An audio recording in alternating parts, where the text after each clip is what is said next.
great. So thank you everybody for coming. Hi, Dazine. I see you on the camera there. And welcome everyone to IC Contemporary's very first ever Artist Talk. And thank you so much for joining us tonight. I'm super excited to be here and to be here with Elly Heise. This is going to be pretty much our way to wrap up our time with Elly for the last almost 3 or 4 months now, actually, which is phenomenal. So this is awesome. Can't wait to chat with her and for you all to get to know her a bit better. Quick reminder for some Zoom etiquette. You will all be muted for now, but during the Q&A, you can unmute yourselves if you'd like to, or just I'll unmute you actually. And your cameras can be off if you want to, but if they are on, just heads up, we are recording the event. So just be sure you're okay with your face being recorded.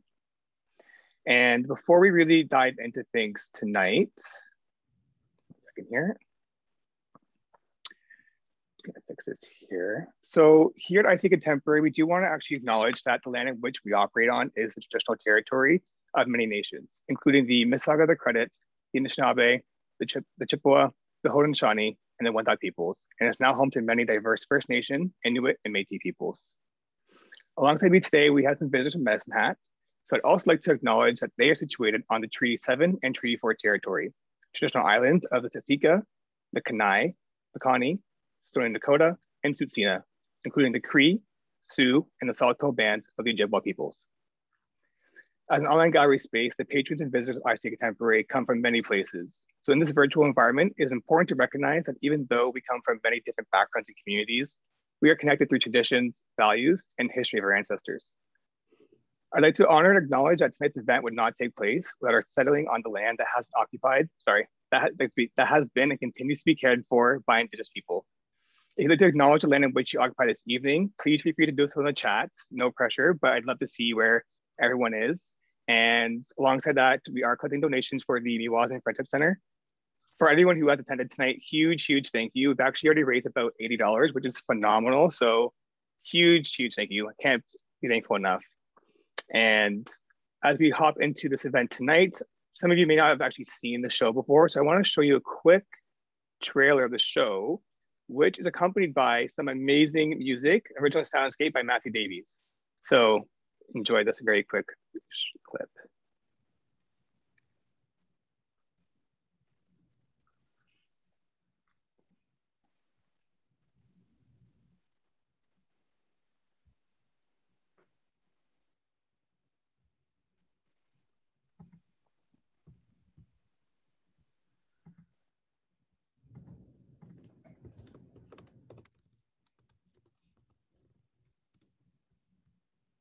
Very brief, but great work, Matthew, amazing work.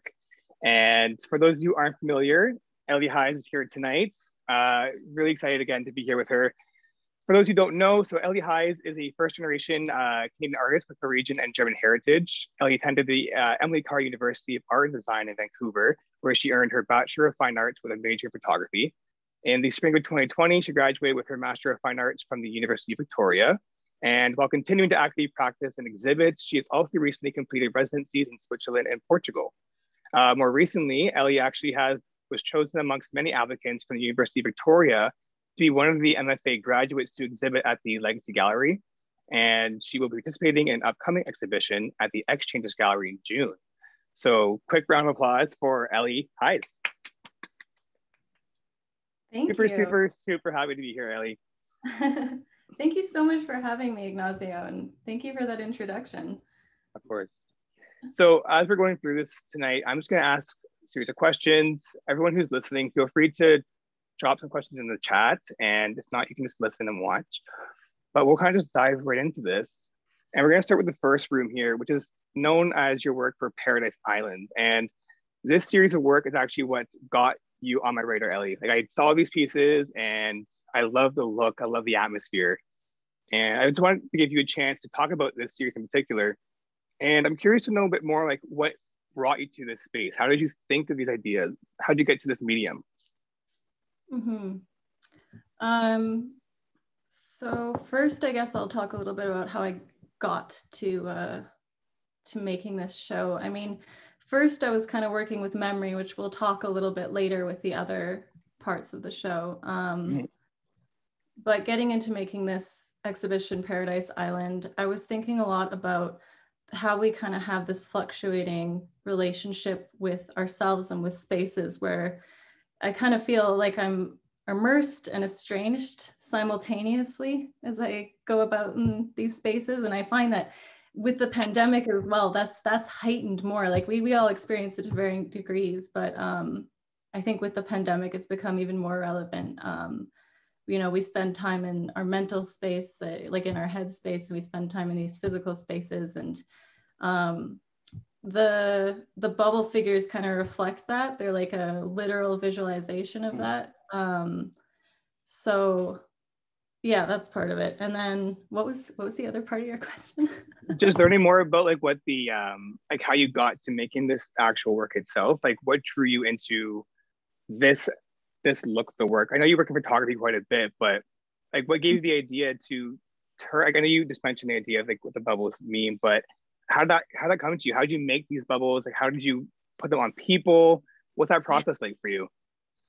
It was interesting. Like a lot of my work is staged, like it's staged within a natural environment. So first there's a lot of construction behind the image, and my images look very photoshopped, but there's not as much Photoshop as you'd think. The bubble itself was actually constructed. I made it doing very poor welds. I'd never welded before in my life. And luckily I had a lot of people to help me with that. And I welded this steel bubble, and I bought these shower curtains and like pinned them around it. And then I took them to this like predetermined location. Like often I'll just go scout locations, and usually I'm not taking photos then. I'm kind of just checking out the place and thinking about like, oh, I want something at low tide maybe. And I try not to take photos right away because I want it to be authentic. I want to photograph a space that's giving me that sensation, that contemplation of being immersed and estranged at the same time. So I want to be as honest as possible. So I try not to I find if I'm recording his experience all the time, I'm not really in the space. I'm not really thinking about that stuff. I'm kind of just taking pictures as an experience. Like there's a barrier with the lens. So I like to pick my locations first. And yeah, so I would take the bubble to this place, and then often I'll use myself, which actually turned out with these two works here, Panamania and 2020 Vision. Or I'll use a person that understands so well. They're kind of like an extension of myself. And again, that's just trying to be as honest as possible, you know. So someone that understands what I'm working with. And a lot of that comes down to like how successfully I can communicate the idea to someone. So yeah, and then afterwards I will Photoshop, and the reason I do that is because I find if the place looks so specific, it's not as relatable. It's like if the space and the figure are kind of anonymous, the viewer can kind of posit their own perception on it. It's an anonymous figure. It's an anonymous kind of space that speaks to that that mental existence and that physical existence at the same time. So I'm always trying to kind of balance that. These spaces here, are they local to you, or where are they shot? These particular ones were on Vancouver Island. That's where I was studying at the time. But I've been coming to those places for years, and it was at low tide because I wanted to get that reflective thing happening. Yeah, great stuff. And when you're making these pieces, do you typically have like the story in mind for what you want to create, or do you let that happen naturally? Do you just approach a space, document it, and just work with it as you go? Or do you have a predetermined idea and you arrive to that scene to create the idea?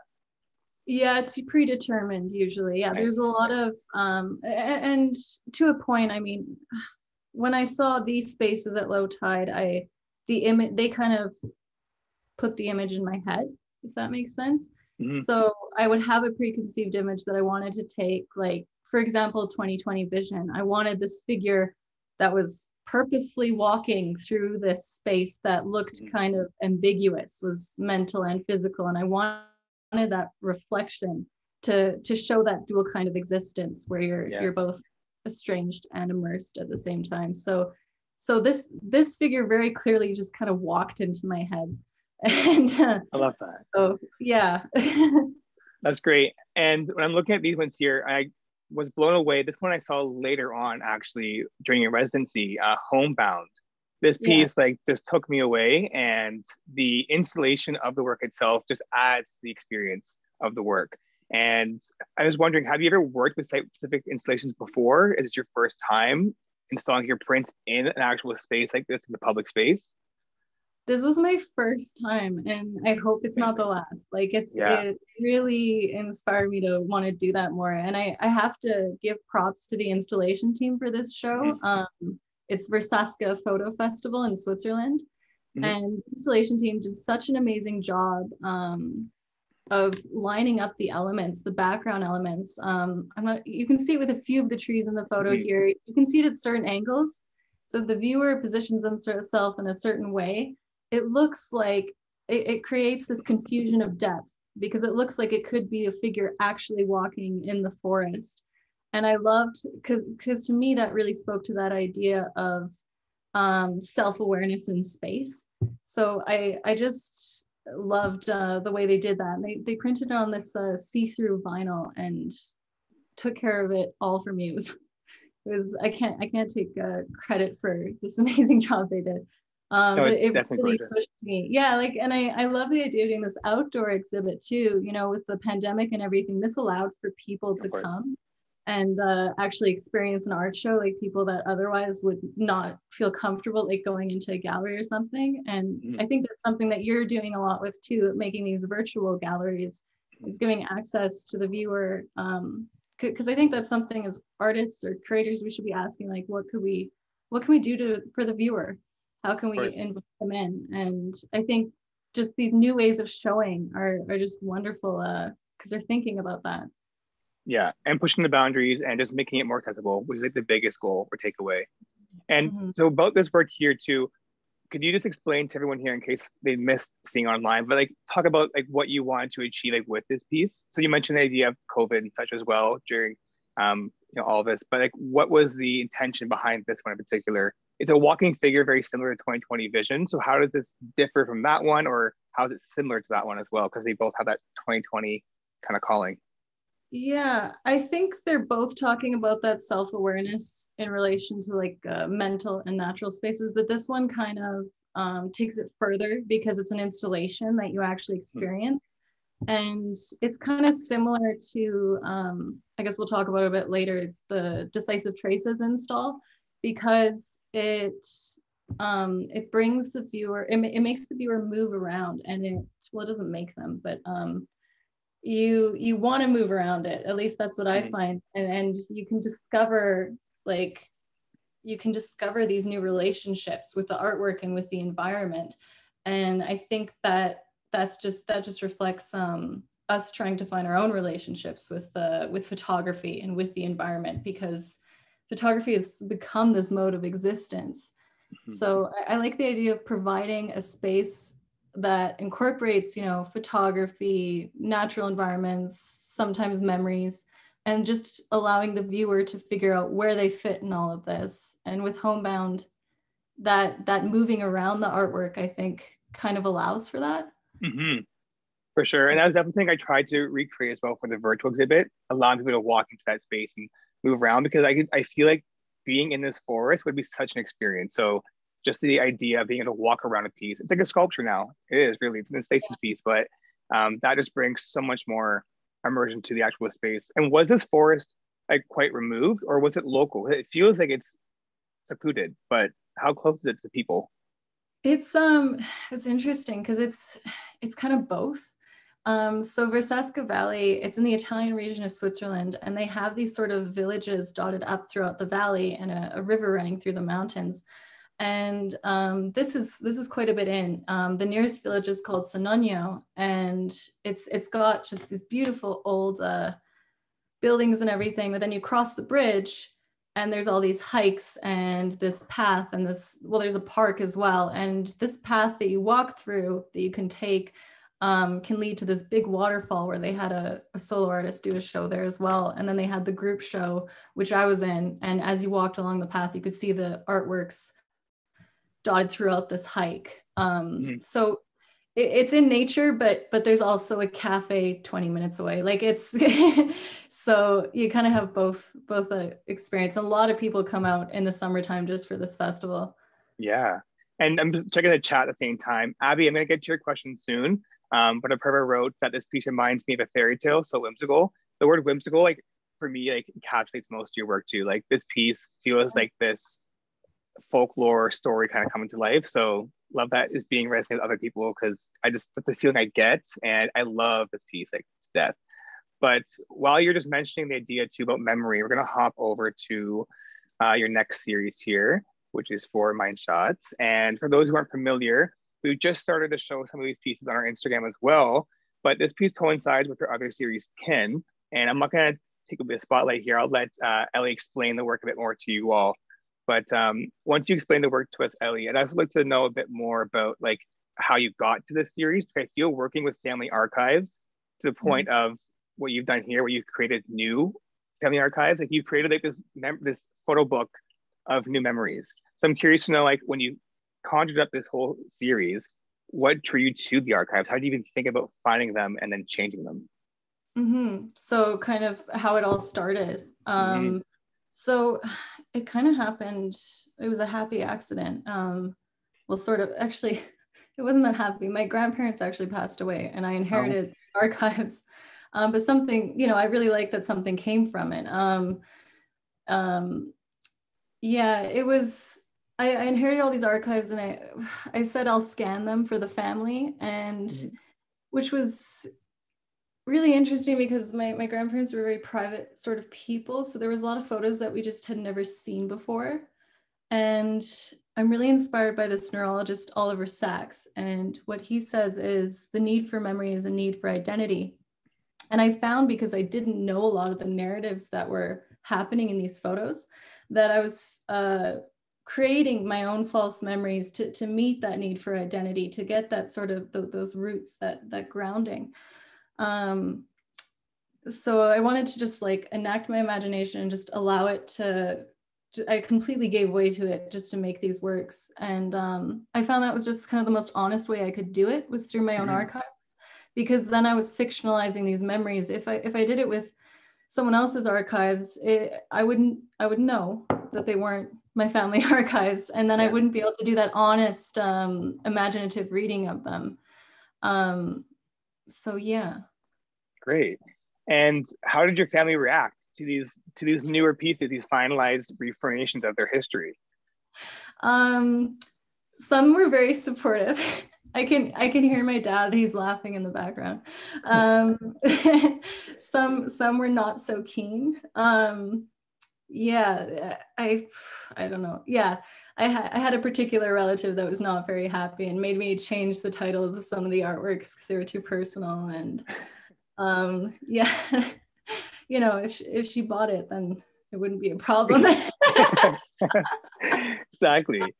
Yeah. And I'm like going through like this first show here, and like you have a lot of like female figures involved. I'm wondering if you know who they are, like if you kind of put two and two together. Are these sisters? Like I don't know the full story behind these two girls I've seen in so many of the photographs. Who are they?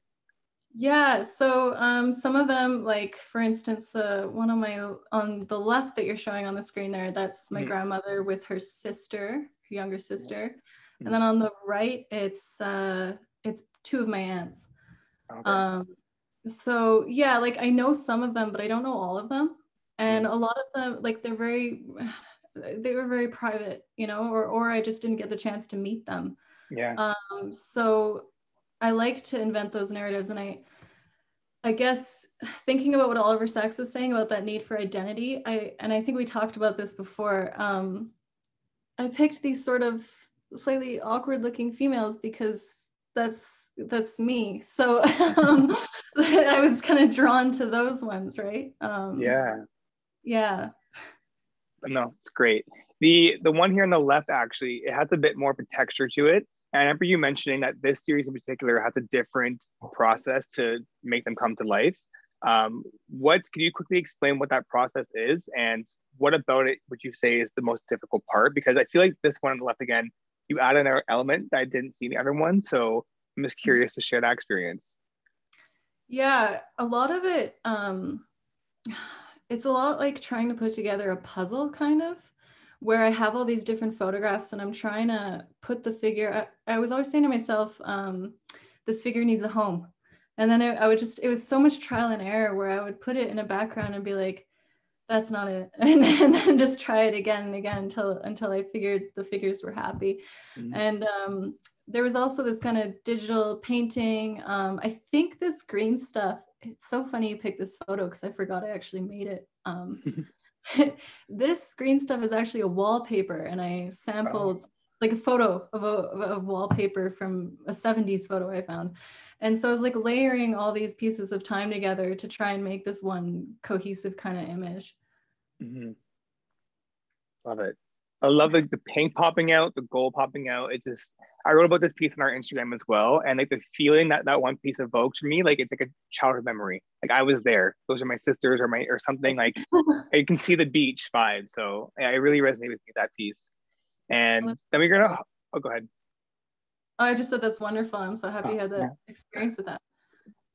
So then we're gonna hop right over actually to Kin, which is the next part of this series. And correct me if I'm wrong, but Kin started pretty much after Mind Shots when you did your residency in Norway. And you were there and you came across more archives, but of the other part of your heritage. And what I love about this is that some of these works, there are more than these 5, but some of them you can see parts of Mind Shots kind of leaking in. Like Elizabeth has the same color here. You get that very whimsical feeling again with these pieces. But I was really drawn to these 3 centerpieces because for me, they have a whole other atmosphere than the other ones. And I'm not sure if that's intended, but I feel like these 3, like they call to me another way. They feel very like Turner-esque. There's like this big storm happening. You can see like one figure and they just like, I love them. So what changed in this method for these 3 pieces? How did these change so drastically from the other ones? And they seem to be connected, to 3 of them. So is there a story with the 3 together? Yeah, there isn't, but I kind of made one up. Like it was, these all come from totally different times. I don't even know who the girls are on the left. I'd like to know. They actually came from 2 separate photos, but they look so similar. Like, and they were totally they're not the same. Yeah, they're not the same girl. They're just 2 grumpy girls that seem to be like, I was surprised they weren't together, you know. Wow. The middle image is of my great grandfather actually, and he's actually, it's not important that you know this, but he's actually carrying hay and he's bent over, so those are his arms, like. And then the image on the right is of my mother. And one thing that was really different at first when I went to Norway was my Norwegian side of the family was just so excited that I was making this series. They were just, yeah, they were very excited about it and really supportive. And I kind of wanted to abstract them a bit more because I kind of find I could connect them as a series a bit more because they were totally different images. So to kind of apply this similar, like, ethereal kind of aesthetic throughout them, just to connect them. And that idea that I guess I was thinking a bit more that they're really existing somewhere else. So I wanted it to be this sort of ambiguous landscape that kind of looked a bit like they're just existing in some other dimension that we can't quite access. I was thinking about accessibility a little bit more with them, I guess. Yeah. And with these ones here, you used dye bond. So what changed in that aspect? Why did you go from the resin pours to dye bond prints? Well, I really like the dye bond because it kind of lifts and floats off the wall. It looks like it's without any support. And I thought that really spoke to the idea of being here, but not here, that existing in those spaces again. And the resin, when I first started, gosh, why did I start using resin? I really liked using the resin tints and then doing that manual process of painting and physically working the photos a bit. I think I was just really experimenting and trying to find that sort of, that process that really worked for me.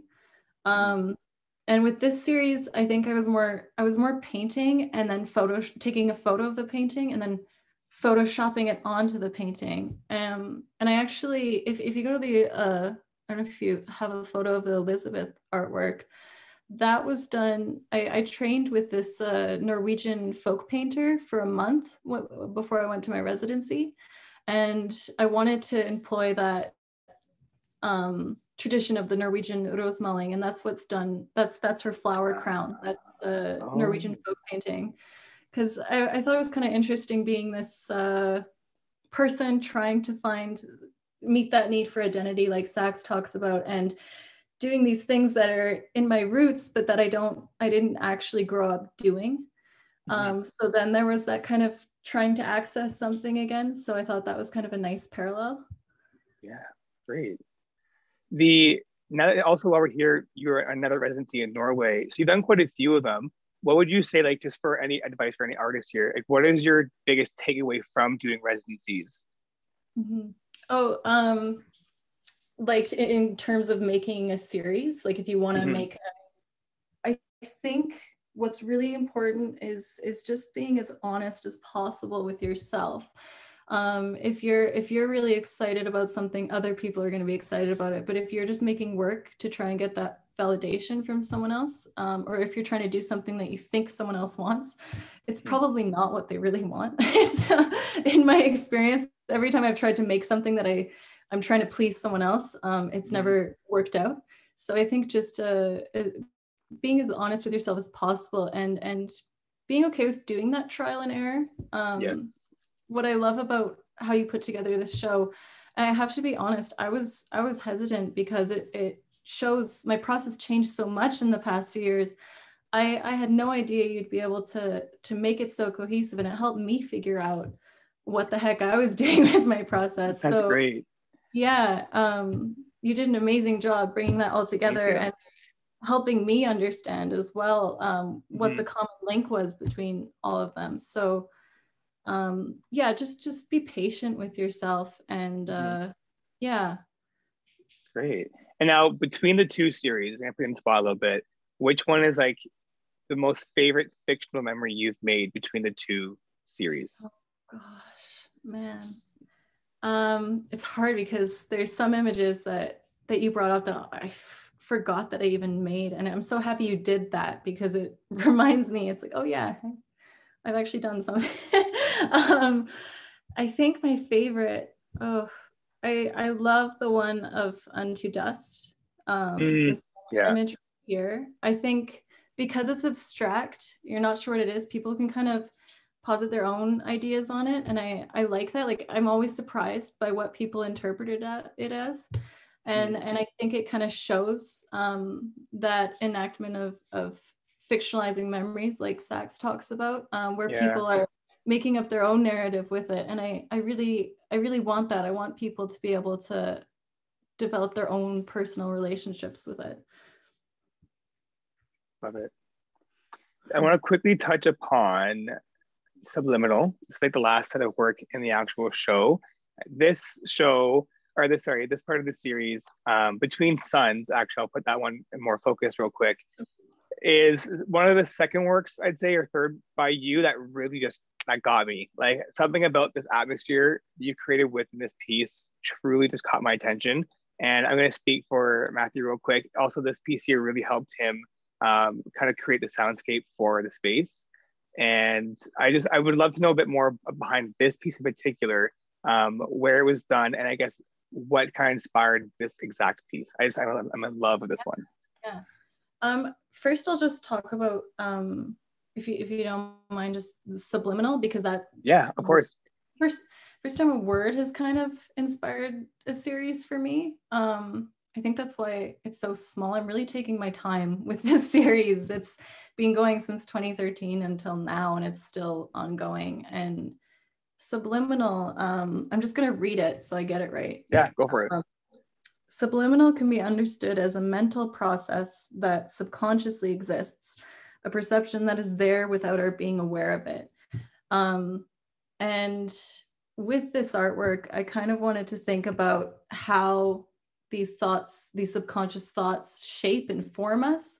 So with Between Suns, I wanted to make the figures not really figures, like I wanted to show how they're being potentially morphed and shaped, like they're almost growing out of the ground. So these perceptions of, say, a natural space can really shape who we are, and they can ground us, they can traumatize us. It really depends. So I wanted that kind of morphing stage with the bodies, and it was taken actually in Saskatchewan on my parents' farm. Oh. You get the nice flat landscape. Yeah, and they're all of me, and then I just photoshopped them together after I had a tripod and just kind of hopped in front of it and had a timer because I lost my remote. So it was a lot of running back and forth. I did not know that was you. That's amazing. Yeah. You also did another piece. I don't have a photo of it actually, now that I think about it, but you did one with like a body morphing recently, where like it looked like there was like something coming out of the back of the skin, the protrusion of the skin almost. Yeah. Is that going to be a continuation of Subliminal, or is that something different? Or yeah, it's a bit more. I think that series, it's yeah. So I did have a girl model for me, but again, she was almost like an extension. Where her husband is an artist, and we were at the same residency, so she really kind of she was invested in understanding these ideas that were being thrown around and everything, and she was really kind and modeled for me. And I wanted to do this bark coming out of the back, kind of. It's a bit more. I guess I wanted to immerse myself a little bit more, especially after having been in lockdown. Like I wanted to bring in the nature even more. So I wanted it to be like coming out of her skin physically. And the series is called Steeping, right? So it's like just after being in lockdown so long, I just honestly wanted to, like, you know, throw myself into a bush or a tree or whatever. Like you just wanted to really, and I was thinking a lot of people want that. They want to get back into nature because they've been stuck inside for so long. So I was thinking the balance has shifted. So I wanted to bring in that nature in a bit more of a aggressive kind of way. Great. Yeah, that piece was very, I'm gonna hop off this sharing real quick. That piece was very much so strong. So I'm loving that progress. I want to see more of it for sure. And for everyone who's listening, we are going to hop into the Q&A in a few seconds. I'm going to ask 2 more questions for Elly. So if you have any questions you have for her, feel free to drop them in the chat, or when the time comes, I'll mute you and you can ask a question. But 2 more from myself. How did you come across Oliver Sacks? Like, where did that come from? How did you get there? He's like pivotal to your work. Yeah, he was. And I actually came across him a bit afterwards. And it was one of those things where I felt like I was onto something, but I didn't understand what it was. Like, I was like, why am I doing this? Why am I obsessively making these images and seeking out these narratives? And I came across him by total accident. It was a library book. He wrote a book called The Man Who Mistook His Wife for a Hat. And the title, you know, it's just such a strange title, and it really grabbed me. And I was like, yeah, this is exactly what I was looking at. And I really enjoyed him because he talks about, he defends art and its validity. He talks about how to understand the, I believe it's the right hemisphere of the brain. Don't quote me on that. That's the far less understood side of the brain. And he says, in order to understand that side of the brain, we need art. And it's how a lot of his patients connect with the rest of us, these patients that have like dissociative disorders or like have some form of brain damage. Art is their connecting point. So he really defends art. So obviously I was really just in love with him right away just for doing that. And then he talked about exactly what I was going through with these archives. So I was just a huge fan right away. And my last question for you is, like, what's next for you? Are you working on anything currently? Are you going to be continuing any current series? Are you going to bring back any old ones or start fresh? What's next? Aside from X changes, you know, that's happening soon, but yeah. Well, that's can I talk a little bit about what I'm doing now with the exchanges? Of course. Because kind of with us talking about the installation and the outdoor one, I'd love to do something like that someday. That's very much on my mind. But for exchanges, I'm doing these installations that you can kind of move around, and they're actually hanging ones that are floating in the space. And it's going to be like the decisive traces, that chiffon material. So I'm working a bit more with that, wanting to provide a space for the viewers so they can find their place, and present those mental and physical spaces, and so they can find their place within it. That's what I want the gallery to kind of provide for them. So I'm looking at that more, still doing photography, but yeah, in a much more immersive way, like that installation. I think installations is what I want my future to be right now. Yeah, I'm excited to see more hanging works. I think this, again, from Homebound, personal favorite. So seeing those hang in the space will be like tremendous. Yeah, thanks. I'm going to hop to the chat. I know we have a few questions here. The first one's from Abigail, and she asks, do you find that the pandemic has changed the way you view nature within your art? Yeah, definitely. Yes, is the quick answer. Yeah, it's interesting. I have to go into a little bit of a personal thing. I had a surfing accident right before the pandemic, and I actually had a mild PTS, so I had therapy for that. And the number one advice that I was given from doctors and therapists alike was to immerse myself in nature as much as possible, to remind my body that it was safe. It wasn't just some kind of meditative thing. It was a physical way of telling my body it was safe. And I was thinking about all this anxiety surrounding the pandemic, and just a lot of the horrible stories I've heard about people being quarantined and everything they're going through. And that anxiety running through your body all the time can't be good for you. I'm not an expert, but I don't think it's good for you. So wanting to bring in more of that nature, and wanting to think more about what like do something more for the viewer, think about what they need. One thing that I really strongly believe as an artist is that I'm working for the viewer, and with the pandemic, that's gonna have some new demands, I imagine. So yeah, of course. I'm gonna get to Mana's question soon, but on that note, Apurva asked here, how did you enjoy the experience of being exhibited online versus in person? So that kind of ties to, again, what are new ways of engaging art in the public is during a pandemic. So how did you feel, Elly? Great. Well, I loved it. I'm so grateful. I wish I could find the words to express just how grateful I am, all the work you've done, the fact that you made this virtual space that has these different realms that you can go into. And this new just mode of exploration online, like this interactive, almost like a video game or something. You know, it's I didn't really grow up with video games, so for me it's just like a whole new world. It's really exciting, and seeing it reach people and affect people, especially when you're in isolation, it's very touching, and I'm just very grateful. Great. And how did you feel? Like, your work never has before been presented, from what I know, with a soundscape present.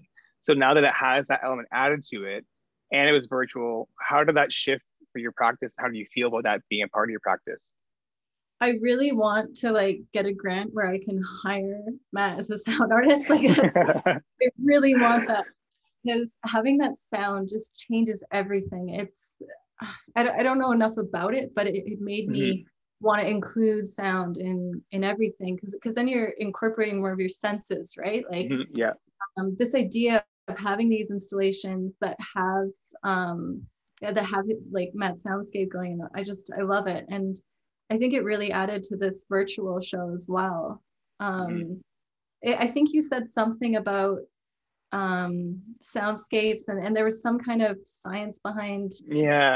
There's like a bunch of video game theorists who study the effects of how the soundtracks, the composing music behind video games, how they're meant to allure you in more. So people often study with video game soundtracks in the background, and people are just studies have shown that music behind video games is what keeps people immersed.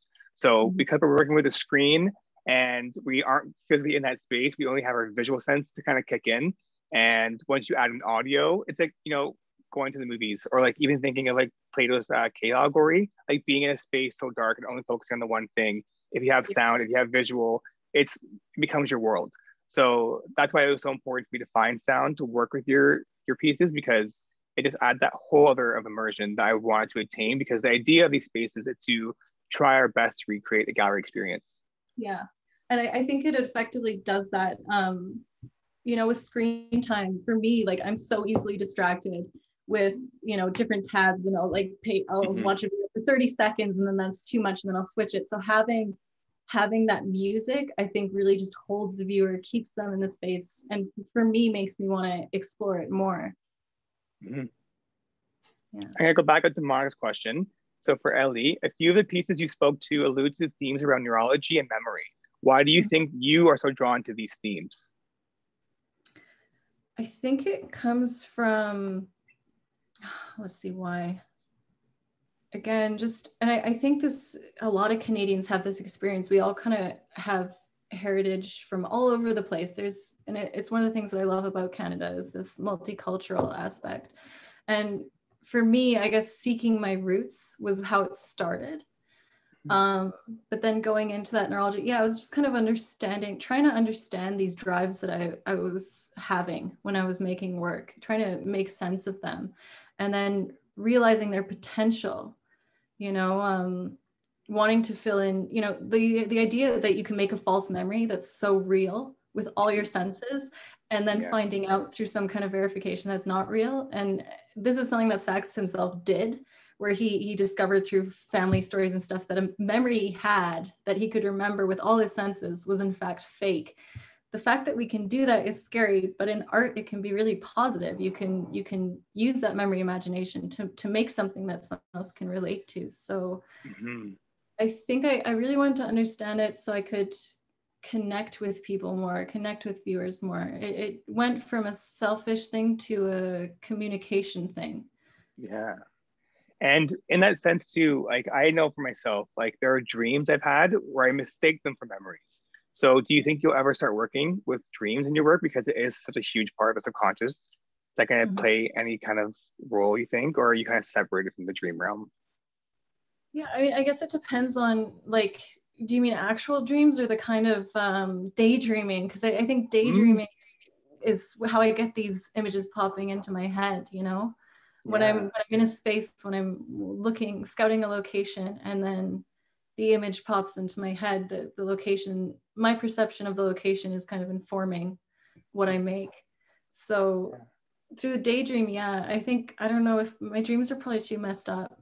Like my actual dreams. We want to see them.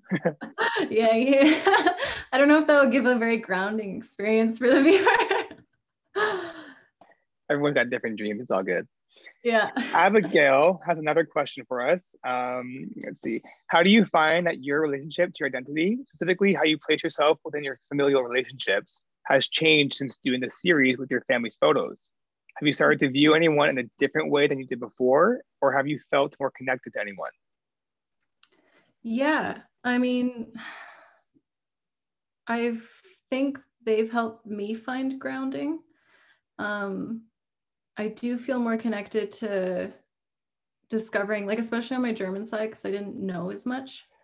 So finding out more about that German heritage was really special. And as you know, like Norwegian and German, there's history there that's, conflict from the Second World War and everything. And the idea that my parents met in Canada is kind of nice. Like, it's like a happy ending that that these two warring sides could kind of come together, I really like that. And I definitely feel more connected to my roots and family, and a bit more connected to how my brain works, and realizing that everyone kind of goes through these things in different ways and in varying degrees.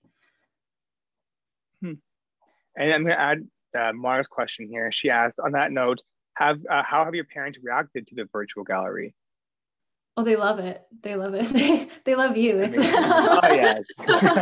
Yeah, yeah, they think It's it's great. fantastic. They've always been totally supportive of whatever, you know, like they're not fussed if I use images of them. Yeah. They're 100% on board. They've modeled for me as well in the Oh, past. amazing.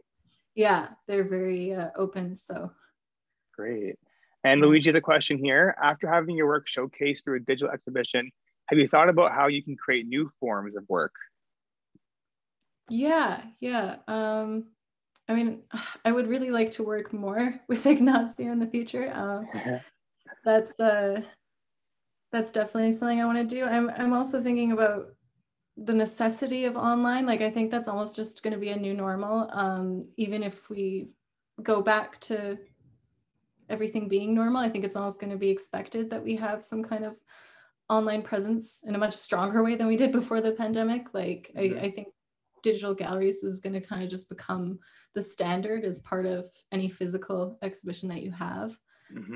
But I like that because I have relatives spread out everywhere, and everyone has Exactly. that. You know, like it's nice that they can see it from wherever they are in the world. Yeah, precisely. And that's exactly kind of one of the biggest takeaways from these spaces is that like no longer are you going to have a solo show that only people in that city can see. Now your family across the world can view your work in live time, and we're going to get to a space apart in time when they can hop into that room with you virtually as well, and it's all just Yeah, going to come together. And it's not going to overtake the physical spaces. Like that's going to be indefinite, but it's just a new wave of art, a new way of art engagement.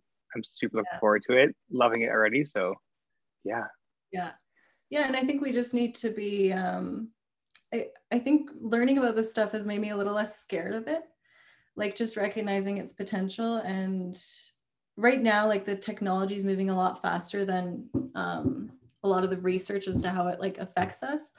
But if we're doing things like this and just using it to our advantage, I think, yeah, use the power for good, I guess is what I'm trying to say. Exactly. Yeah. Great stuff. Well, I think we are actually all finished with the questions in the chat. Unless anybody has like a last second one they want to punch in, I do think that wraps up our evening tonight. So Yeah. huge applause. Thank you so much, Elly Heise, for just coming out tonight. It's been a pleasure working with you. I've been so eager to work with you for the last year, and I've had so much time with this space. We have a request to re-show the video one more time before we go. So let me do that real quick. Yeah, is there a way of saving this chat so I can look at the comments after? Because Ooh, yes. Let's see. maybe that's something. I think save chat. I got it. You got it? Okay, great. Thank you so much, everyone. And feel free to reach out to me if I missed anything. All right, and we're gonna hop back here. Let me know if you hear the audio. It should have worked. So sorry. Here we go. Oh, yeah.